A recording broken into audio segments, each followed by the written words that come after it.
गरीब वर्सेस अमीर का खिलौना। सीलमपुर नाम के एक छोटे से गांव में आशा अपने पति विशाल और अपने दो बच्चे रिंकू और पिंकी के साथ रहा करती थी। आशा और विशाल अपना घर चलाने के लिए मिट्टी के गुल्लक और मटके बनाकर उन्हें बाजारों में बेचा करते थे और उनसे जो पैसे मिलते थे उनसे ही वो अपना घर चलाया करते थे। ऐसे ही एक दिन आशा अपने पति विशाल के साथ बाजार जाती है और रिंकू खेलने के लिए बाहर जाता है, जहाँ वो अपने पड़ोसी अमित और अंजलि को कुछ खिलौने के साथ खेलता हुआ देखता है। उनके खिलौनों को देखकर रिंकू को बहुत अच्छा लगता है और रिंकू अमित के पास जाकर उनसे बोलता है, अमित तुम्हारे खिलौने तो बहुत अच्छे हैं, क्या तुम मुझे भी अपने साथ खिलाओगे? मैं तुम्हें अपने साथ खिला लेता, पर मेरी मम्मी ने मना किया है किसी को भी अपने खिलौने से खेलने देने के लिए। मैं तुम्हारे खिलौनों से नहीं खेलूंगा, बस तुम दोनों मुझे अपने साथ खिला लो। मैंने कभी इतने अच्छे और महंगे खिलौने नहीं देखे, मैं भी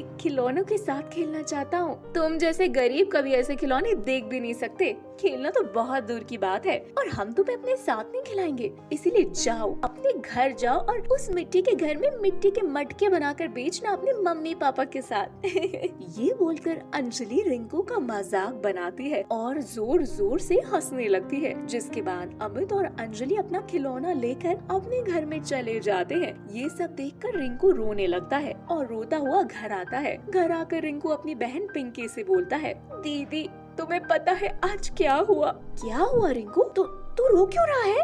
दीदी अंजलि और अमित बहुत गंदे हैं। वो अमीर हैं और उनके पास महंगे महंगे खिलौने हैं जो रिमोट कंट्रोल से चलते हैं और मेरे पास एक भी खिलौने नहीं है। इसलिए उन दोनों ने मिलकर मेरा मजाक बनाया और जब मैंने उनसे बोला कि मुझे भी अपने साथ खिला लो तो मेरा मजाक बनाकर अपने खिलौने लेकर घर के अंदर चले गए। दीदी मुझे भी उनके जैसा महंगा खिलौना चाहिए, मुझे भी खेलना है, मेरे पास एक भी खिलौना नहीं है। रिंकू मैं मम्मी पापा से बोलकर तुझे खिलौना दिला दूंगी, तू बस रो मत। तुझे रोता देख तेरी दीदी को बिल्कुल भी अच्छा नहीं लगता। मैं कभी नहीं रोऊंगा दीदी, पर मुझे खिलौने चाहिए। अगर मुझे वैसे खिलौने नहीं मिले तो मैं ऐसे ही रोता रहूंगा और किसी से बात नहीं करूंगा। ये बोलकर रिंकू उदास हो जाता है और शाम को जब आशा और विशाल घर आते हैं तो पिंकी अपने माता पिता से बोलती है, माँ पिताजी देखो ना रिंकू कितना उदास है।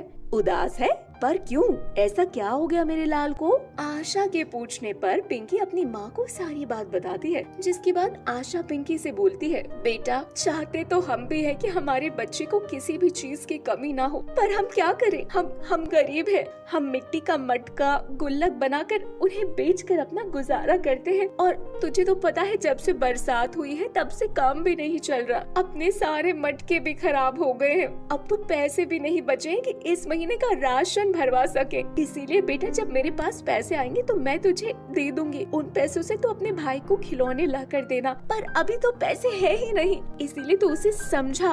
तेरी बात सुनता है वो। ठीक है माँ, आप चिंता मत करो, मैं रिंकू को समझा दूंगी, वो समझ जाएगा। ये बोलकर पिंकी रिंकू को समझाने की कोशिश करती है, पर रिंकू नहीं मानता। ऐसे ही कुछ दिन बीत जाते हैं और एक दिन आशा कुछ पैसे बचाकर पिंकी के हाथों में देती है और उससे बोलती है, पिंकी बेटा मैंने ये कुछ पैसे जोड़े हैं, इन्हें तो संभाल कर रख दे, पूरे समय में काम आएंगे। आशा पिंकी को पैसे देकर विशाल के साथ मटके बेचने के लिए बाजार चली जाती है और इसी बीच रिंकू एक बार फिर पिंकी के पास आकर पिंकी से बोलता है, दीदी तुमने बोला था तुम मुझे बहुत जल्दी जल्दी अच्छे अच्छे खिलौने दिलाओगी। तुम्हें नहीं पता, पर सबके पास बहुत महंगे और अच्छे खिलौने हैं, पर मेरे पास एक भी खिलौना नहीं है, जिस वजह से मुझे कोई भी नहीं खिलाता। आज फिर अंजलि और अमित अपने महंगे खिलौनों को दिखाकर मुझे जला रहे थे। रिंकू को उदास और रोता हुआ देख पिंकी को बिल्कुल भी अच्छा नहीं लगता और आशा ने उसे जो पैसे दिए होते हैं, पिंकी उन पैसों से अपने भाई के लिए एक छोटा सा गुड्डा लेकर जाने लगती है।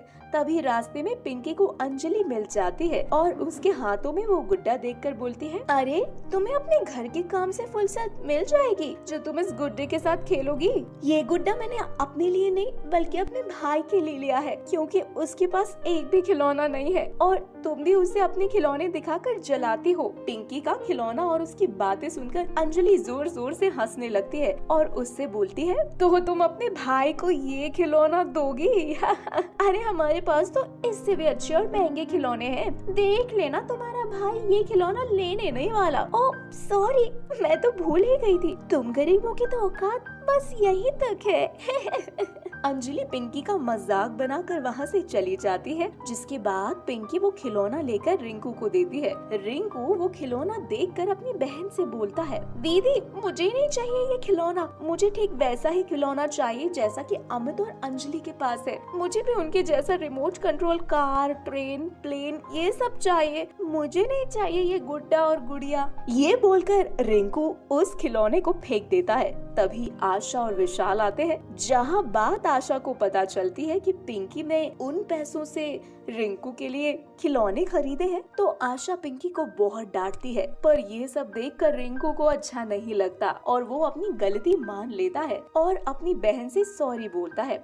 उन दोनों भाई बहन का प्यार देखकर विशाल सारी रात उठकर रिंकू के लिए मिट्टी के खिलौने बनाता है और सुबह खिलौने देकर रिंकू से बोलता है, बेटा हम इतने अमीर नहीं है कि तुझे इतने महंगे खिलौने दे सकें जो मशीन और रिमोट से चले, पर तेरे पापा के हाथों में हुनर है, एक टैलेंट है कि वो मिट्टी के खिलौने बर्तन बना सकते हैं, इसीलिए मैं तुझे ये मिट्टी के खिलौने दे रहा हूँ। ये मिट्टी के खिलौने उनके महंगे खिलौनों से भी ज्यादा सुंदर और आकर्षक है, बस तुम्हारे पापा तुम्हारे लिए इतना ही कर सकते हैं। अपने पापा का प्यार और अपने पापा के हाथों से बनाए हुए खिलौनों को देखकर रिंकू को बहुत अच्छा लगता है और उसे समझ आ जाता है कि माँ बाप का प्यार ही असली है। खिलौनों में कुछ नहीं रखा, मशीन वाली चीजें भी खराब होनी है और मिट्टी के बने खिलौने भी टूट जाने हैं, इसीलिए हमें बस खुश रहना चाहिए जो हमारे माँ बाप हमें देते हैं। जिसके बाद रिंकू अपने खिलौने अमित और अंजलि को दिखा दिखा कर खेलता है। उसके सुंदर खिलौनों को देखकर अंजलि को भी लालच आता है और वो भी रिंकू और पिंकी से माफी मांग लेती है, जिसके बाद चारों अपने अपने खिलौनों को साथ में लेकर एक साथ खेलते हैं और सारी पुरानी बातें भूल जाते हैं। तो दोस्तों ये थी हमारी आज की वीडियो। हमारी वीडियो आपको कैसी लगी हमें कमेंट करके जरूर अपना जवाब बताएं और ऐसे ही मजेदार कहानियों को देखने के लिए हमारे चैनल को सब्सक्राइब जरूर करें। और हाँ दोस्तों, हमारी अच्छी अच्छी कहानियों को अपने दोस्तों के साथ जरूर शेयर करें ताकि उन्हें भी ऐसी कहानियों को एंजॉय करने का मौका मिल सके।